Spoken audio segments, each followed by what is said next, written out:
ನಮಸ್ಕಾರ, good morning. ನೀವು ನೋಡ್ತಾ ಇದ್ದೀರಾ ನ್ಯೂಸ್ 18. ನಾನು ಚೇತನ್ ಹೂಗಾರ್. 30 ನಿಮಿಷ 30 ಸುದ್ದಿ ವಿಶೇಷ ಬುಲೆಟಿನ್ಗೆ ಸ್ವಾಗತ. ನಿನ್ನೆ ನಡೆದಿರುವಂತಹ ಬೆಳವಣಿಗೆಗಳು ಮತ್ತು ಇವತ್ತು ಆಗಬೇಕಾಗಿರುವಂತಹ ಬೆಳವಣಿಗೆಗಳ 30 ಸುದ್ದಿಗಳನ್ನು ಒಂದೊಂದಾಗಿ ನೋಡ್ತಾ ಹೋಗೋಣ. ಕೃಷ್ಣಾ ನದಿಗೆ ಗಂಗಾ ಪೂಜೆ ನೆರವೇರಿಸಿ ಬಾಗಿನ ಅರ್ಪಿಸಿದ್ದಾರೆ ಸಿಎಂ ಸಿದ್ದರಾಮಯ್ಯ. ವಿಜಯಪುರ ಜಿಲ್ಲೆ ನಿಡಗುಂದಿ ತಾಲೂಕಿನ ಆಲಮಟ್ಟಿ ಡ್ಯಾಂ ಬಳಿ ಬಿಗಿ ಬಂದೋಬಸ್ತ್ ಅನ್ನು ಮಾಡಲಾಗಿತ್ತು. ಇನ್ನು ಬಾಗಿನ ಅರ್ಪಣೆಯ ಬಳಿಕ ಅಧಿಕಾರಿಗಳೊಂದಿಗೆ ಸಿಎಂ ಹಾಗೂ ಇತರ ಸಚಿವರು ಕೃಷ್ಣಾ ಮೇಲ್ದಂಡೆ ಯೋಜನೆ 3ರ ಭೂ ಸ್ವಾಧೀನ ಪುನರ್ವಸತಿ ಹಾಗೂ ಪುನರ್ ನಿರ್ಮಾಣ ಕುರಿತು ಸಭೆ ಮಾಡಿದ್ದಾರೆ. ಬಳಿಕ ಸಿಎಂ ಕೃಷ್ಣೆ ವಿಚಾರದಲ್ಲಿ ತಾರತಮ್ಯ ಹಾಗೂ ಪ್ರತ್ಯೇಕ ಉತ್ತರ ಕರ್ನಾಟಕ ಕೂಗು ವಿಚಾರ ಸಂಬಂಧ ಪ್ರತಿಕ್ರಿಯೆ ಕೊಟ್ಟಿದ್ದಾರೆ. ಕೃಷ್ಣಾ ಕಾವೇರಿ ಅಂತ ಇಲ್ಲ, ಉತ್ತರ ಕರ್ನಾಟಕ ದಕ್ಷಿಣ ಕರ್ನಾಟಕ ಪ್ರಶ್ನೆ ಇಲ್ಲ, ಇವೆಲ್ಲವೂ ಜೀವ ನದಿಗಳು ಅಂತ ಖಡಕ್ ಆಗಿ ಹೇಳಿಕೆ ಕೊಟ್ಟಿದ್ದಾರೆ. ಎಲ್ಲರೂ ನಮ್ಮ ರೈತರೇ, ಇಲ್ಲಿ ತಾರತಮ್ಯ ವಿಚಾರವೇ ಇಲ್ಲ.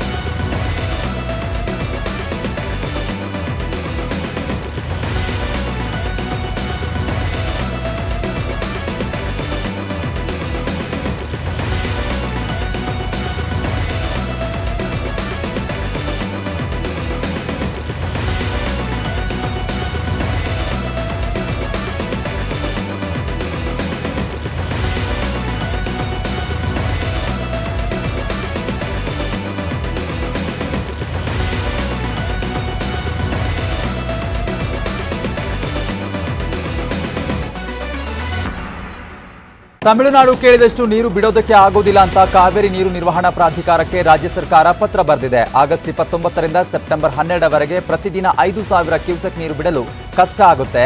3 ಕ್ಯೂಸೆಕ್ ಬಿಡ್ತೀವಿ, ಮಳೆ ಇಲ್ಲ, ಡ್ಯಾಂನಲ್ಲಿ ನೀರಿಲ್ಲ, ದಯಮಾಡಿ ಮರು ಪರಿಶೀಲಿಸಬೇಕು ಅಂತ ಪತ್ರದಲ್ಲಿ ಒತ್ತಾಯಿಸಲಾಗಿದೆ. ಪ್ರಾಧಿಕಾರದ ಅಧ್ಯಕ್ಷ ಸೌಮಿತ್ರ ಕುಮಾರ್ ಹಲ್ದಾರ್ಗೆ ರಾಜ್ಯ ಜಲಸಂಪನ್ಮೂಲ ಇಲಾಖೆ ಹೆಚ್ಚುವರಿ ಮುಖ್ಯ ಕಾರ್ಯದರ್ಶಿ ರಾಕೇಶ್ ಸಿಂಗ್ರಿಂದ ಪತ್ರ ಬರೆಯಲಾಗಿದೆ.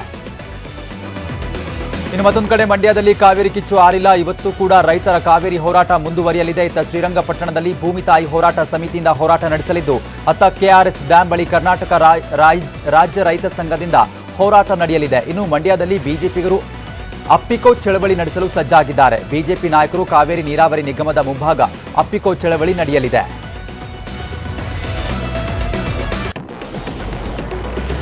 ರಾಜ್ಯದಲ್ಲಿ ಈ ಬಾರಿ ವಾಡಿಕೆಗಿಂತ ಕಡಿಮೆ ಪ್ರಮಾಣದಲ್ಲಿ ಮಳೆಯಾಗಿದ್ದು, ರಾಜ್ಯದ 113 ತಾಲೂಕುಗಳಲ್ಲಿ ಬರ ಪರಿಸ್ಥಿತಿ ಇದೆ. ಇನ್ನು 73 ತಾಲೂಕುಗಳಲ್ಲಿ ಬರದ ಸ್ಥಿತಿ ಇದೆ ಎಂಬ ಮಾಹಿತಿ ಇದ್ದು, ಈ ತಾಲೂಕುಗಳಲ್ಲಿ ಸಮೀಕ್ಷೆ ಕೈಗೊಳ್ಳಲಾಗುವುದು.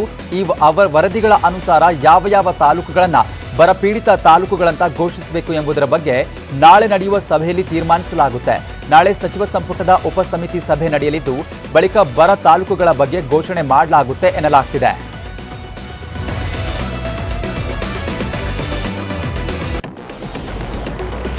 ಅನಾರೋಗ್ಯದಿಂದ ಅಪೋಲೋ ಆಸ್ಪತ್ರೆಯಲ್ಲಿ ಚಿಕಿತ್ಸೆ ಪಡಿತಾ ಇರುವ ಮಾಜಿ ಸಿಎಂ ಎಚ್ಡಿಕೆ ಇವತ್ತು ಡಿಸ್ಚಾರ್ಜ್ ಆಗಲಿದ್ದಾರೆ. ಬಳಿಕ ಬೆಳಗ್ಗೆ 10 ಗಂಟೆಗೆ ಎಚ್ಡಿಕೆ ಸುದ್ದಿಗೋಷ್ಠಿ ನಡೆಸಲು ನಿರ್ಧಾರ ಮಾಡಿದ್ದಾರೆ. ಇತ್ತ ಶಿವಮೊಗ್ಗದಲ್ಲಿ ಮಾಜಿ ಸಿಎಂ ಎಚ್ಡಿ ಕುಮಾರಸ್ವಾಮಿ ಶೀಘ್ರ ಗುಣಮುಖರಾಗಲಿ ಅಂತ ವಿಶೇಷ ಪೂಜೆ ಸಲ್ಲಿಸಲಾಯಿತು. ನಗರದ ಕೋಟೆ ಶ್ರೀ ರಾಮಾಂಜನೇಯ ದೇವಸ್ಥಾನದಲ್ಲಿ ಜೆಡಿಎಸ್ ಕಾರ್ಯಕರ್ತರು ಹಾಗೂ ಅಭಿಮಾನಿಗಳು ವಿಶೇಷ ಪೂಜೆ ಸಲ್ಲಿಸಿ ಎಚ್ಡಿಕೆ ಗುಣಮುಖರಾಗಲಿ ಅಂತ ಪ್ರಾರ್ಥನೆ ಸಲ್ಲಿಸಿದ್ದಾರೆ. ಪ್ರಜ್ವಲ್ ರೇವಣ್ಣ ಅವರ ಸಂಸತ್ ಸ್ಥಾನ ಅನರ್ಹಗೊಳಿಸಿದ್ದನ್ನ ಪ್ರಶ್ನಿಸಿ ಸುಪ್ರೀಂ ಕೋರ್ಟ್ ಮೆಟ್ಟಿಲೇರಲು ಪ್ರಜ್ವಲ್ ಕುಟುಂಬ ನಿರ್ಧರಿಸಿದೆ. ಈ ಬಗ್ಗೆ ಜೆಡಿಎಸ್ ವರಿಷ್ಠ ದೇವೇಗೌಡರು ಕೂಡ ಮಾತನಾಡಿದ್ದಾರೆ. ಮೊಮ್ಮಗನ ಕೋರ್ಟ್ ಹೋರಾಟ ಜಯವಾಗಲಿ ಅಂತ ನಿನ್ನೆ ಹರದನಹಳ್ಳಿಯಲ್ಲಿ ಪೂಜೆ ಮಾಡಿದ್ರು. ಇವತ್ತು ಕೂಡ ಜೆಡಿಎಸ್ನಿಂದ ಹಲವೆಡೆ ಪೂಜೆ ನಡೆಯಲಿದೆ. ಈ ಬಾರಿ ಕೆಲ ಹಾಲಿ ಸಂಸದರಿಗೆ ಟಿಕೆಟ್ ಸಿಗೋ ಸಾಧ್ಯತೆ ಕಡಿಮೆ ಎಂಬ ಯತ್ನಾಳ್ ಹೇಳಿಕೆ ವಿಚಾರಕ್ಕೆ ಸಂಬಂಧಪಟ್ಟಂತೆ ದಾವಣಗೆರೆ ಸಂಸದ ಜಿಎಂ ಸಿದ್ದೇಶ್ವರ್ ತಿರುಗೇಟನ್ನ ಕೊಟ್ಟಿದ್ದಾರೆ. ಟಿಕೆಟ್ ಸಿಗಲ್ಲ ಅನ್ನೋದಕ್ಕೆ ಯತ್ನಾಳೇನ್ ಹೈಕಮಾಂಡ ಅಂತ ಪ್ರಶ್ನೆ ಮಾಡಿ ಕಿಡಿಕಾರಿದ್ದಾರೆ.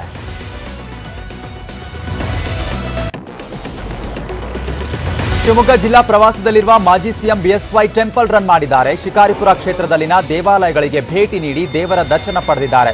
ಶಿಕಾರಿಪುರ ಪಟ್ಟಣದಲ್ಲಿರುವ ಆರಾಧ್ಯ ದೈವ ಶ್ರೀ ಹುಚ್ಚರಾಯಸ್ವಾಮಿ ದೇವಾಲಯಕ್ಕೆ ಭೇಟಿ ನೀಡಿದ್ರು.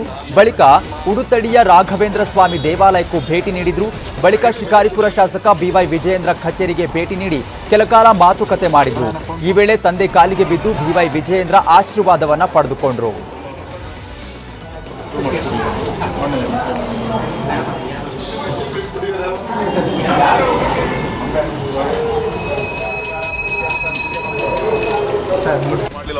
ಮಾಡಿದ್ರು ತಾಲೂಕು ಕೊಡಲ್ಲ.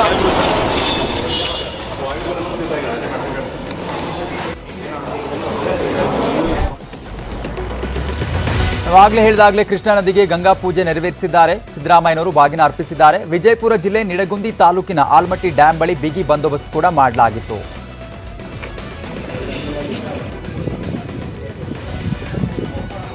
ಇನ್ನು ಬಾಗಿನ ಅರ್ಪಣೆ ಬಳಿಕ ಅಧಿಕಾರಿಗಳೊಂದಿಗೆ ಸಿಎಂ ಹಾಗೂ ಇತರ ಸಚಿವರು ಕೃಷ್ಣಾ ಮೇಲ್ದಂಡೆ ಯೋಜನೆ 3ರ ಭೂ ಸ್ವಾಧೀನ, ಪುನರ್ವಸತಿ ಹಾಗೂ ಪುನರ್ ನಿರ್ಮಾಣ ಕುರಿತು ಸಭೆ ನಡೆಸಿದ್ದಾರೆ.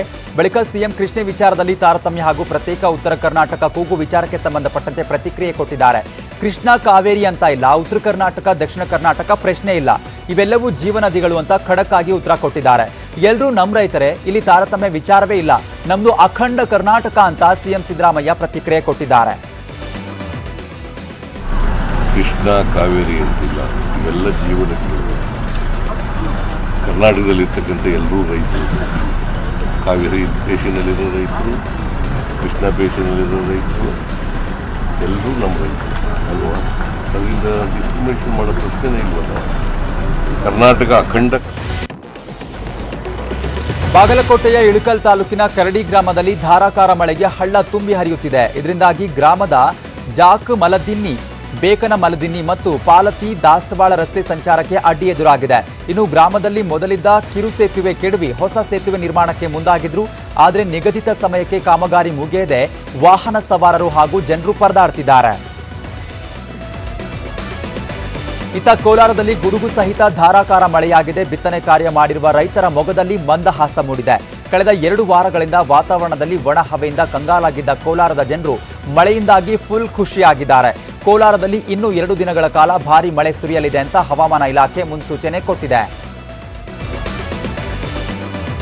ಕೊಪ್ಪಳದಲ್ಲಿ ಮಳೆ ಬಾರದೆ ರೈತರು ಕಂಗಾಲಾಗಿದ್ದಾರೆ. ಕೊಪ್ಪಳದ ಬೇಟಗೇರಿಯಲ್ಲಿ ರೈತ ವೀರಯ್ಯ ಮಳೆ ಬಾರದ ಹಿನ್ನೆಲೆ 2 ಎಕರೆ ಮೆಕ್ಕೆಜೋಳವನ್ನ ನಾಶ ಮಾಡಿದ್ದಾನೆ. ಇನ್ನು ಮಳೆ ಬಾರದ ಹಿನ್ನೆಲೆಯಲ್ಲಿ ಜಿಲ್ಲೆಯನ್ನ ಬರಪೀಡಿತ ಜಿಲ್ಲೆ ಅಂತ ಘೋಷಿಸುವಂತೆ ರೈತರು ಆಗ್ರಹ ಮಾಡಿದ್ದಾರೆ.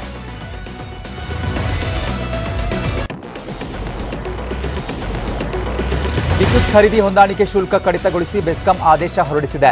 ತ್ರೈಮಾಸಿಕವಾಗಿ ಯೂನಿಟ್ ಮೇಲೆ 90 ಪೈಸೆ ಕಡಿತಗೊಳಿಸಲು ಆದೇಶ ನೀಡಲಾಗಿದೆ.